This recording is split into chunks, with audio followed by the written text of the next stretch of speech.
Je tiens à dire que de base, j'avais écrit ce script il y a un petit moment et je sais pas si c'est le bon moment pour le poster parce que, parce que dans les faits, je pensais pas réellement à cette question à l'instant et j'aime bien attendre le moment parfait dans lequel je suis dans le mood idéal pour enregistrer parce que ça me permet d'avoir genre l'émotion authentique au bon moment. Enfin bref, genre je fais des stream Twitch ou c'est un podcast ici.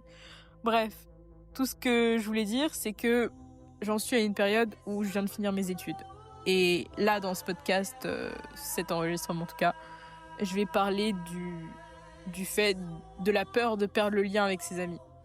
Ce que je veux dire, c'est que quand tu finis tes études, tout bascule. Tu peux déménager, mais tu peux aussi trouver ton premier job, genre, ou un stage à l'étranger, suivre, genre, un mec ou une meuf dans une autre ville, et tout ça, ça vient bouleverser une sorte d'équilibre qu'on avait mis des années à construire. Ce que je veux dire, c'est que pendant toutes tes années universitaires, pendant tes années même de BTS, hein, si jamais, hein, ou de diplôme universitaire, ou de CAP, enfin n'importe quel type d'études, tu construis une routine avec des gens, mais c'est encore plus présent dans les études universitaires. C'est pour ça, là, je vais prendre un cas très personnel parce que je suis concernée, sinon je vais dire de la merde et ça va ressembler à du mépris de classe. C'est horrible. Mais bon, bref, tout ce que je voulais dire, c'est que quand tu finis tes études, tu sais pas où tu seras et tu sais pas si t'arriveras à reconstruire cette espèce de cocon genre que tu t'es construit pendant des années. Et tu sais pas si tu rencontreras de nouvelles personnes. Et tu sais pas si tu les aimeras autant que celles que t'as pas perdues, mais que t'as perdues, enfin, qui se sont éloignées avec la distance. Au moment où moi j'ai fini mes études, c'est-à-dire littéralement maintenant, euh, j'ai j'ai des amis qui sont littéralement aux quatre coins du monde. Alors c'est-à-dire que là, il y en a une qui se balade en Corée du Sud, une autre en Belgique, une autre qui est à Bangkok, une autre qui prévoit de partir au Canada et en attendant elle est à Toulouse. Et à l'heure actuelle, mon copain vient de partir pour 6 mois, ou part très très prochainement pour 6 mois dans l'océan Indien. Autant vous dire que là, mes liens, je dois les tenir au Serflex pour que ça passe.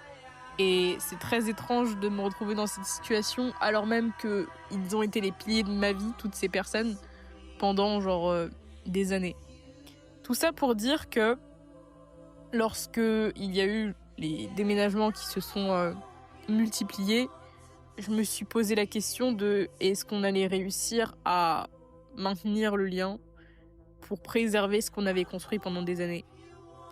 Et j'ai eu peur que la distance nous vole ça, qu'on devienne en quelque sorte des inconnus les uns pour les autres. Comme vous savez, quand vous venez de finir le collège et que vous passez au lycée, et que tout d'un coup, non, après les grandes vacances au collège. Ça, c'est la meilleure des comparaisons. Ça, c'était pour savoir, c'était vraiment le vrai test pour savoir si votre amitié, elle allait durer ou pas. Les grandes vacances. Enfin bref, tout ça pour dire que la vérité, c'est que je me suis rendu compte que mes amis aussi, ils avaient peur qu'on n'arrive pas à maintenir le lien. Parce que dans les faits, personne nous a dit comment entretenir une amitié quand on se voit qu'une fois par an, ou genre 4 fois au mieux. Mais je suppose que l'âge adulte, c'est aussi ça, c'est-à-dire accepter que nos relations changent, trouver un équilibre pour que personne ne se sente oublié tout en laissant de l'espace aux autres, et envoyer parfois ce message qui dit j'espère que tu vas bien. Comment ça va? Tiens, ça faisait longtemps qu'on s'était pas fait un truc. Est-ce qu'on se verrait pas le mois prochain? Avec l'espoir que peut-être, sur un malentendu, ça passe dans vos emplois du temps extrêmement chargés. Pas forcément des emplois du temps de ministre, mais plus des emploi du temps de gens, genre, qui essayent de se trouver, genre, en même temps. Genre, un petit peu comme si on évoluait dans des dimensions parallèles. Ce qui est d'une certaine façon le cas, genre, les vies qu'on mène sont tellement différentes d'un individu à un autre qu'on pourrait limite les qualifier de dimensions parallèles. Bref, en gros, faire l'effort de relancer le lien quand on sent qu'il va s'effacer. Et ne pas culpabiliser de ne pas avoir le temps, de ne pas voir l'autre ou de ne pas avoir le temps. Apprécier, les rares moments quand on arrive enfin à se voir où, tout redevient, comme avant et être reconnaissant et les chérir. Vous savez, au début, c'est toujours un petit peu gênant. On oublie de le dire, mais au début, c'est toujours un petit peu gênant. Il y a ces quelques secondes où on a l'impression vraiment d'entrer dans une pièce de théâtre et de devoir rejouer genre, une scène qu'on n'avait pas jouée depuis longtemps. Genre vraiment, c'est assez perturbant et ensuite, je sais pas, genre, ça se recrée naturellement et à la fin, on n'a pas envie de se quitter parce qu'on sait que ça va durer très longtemps.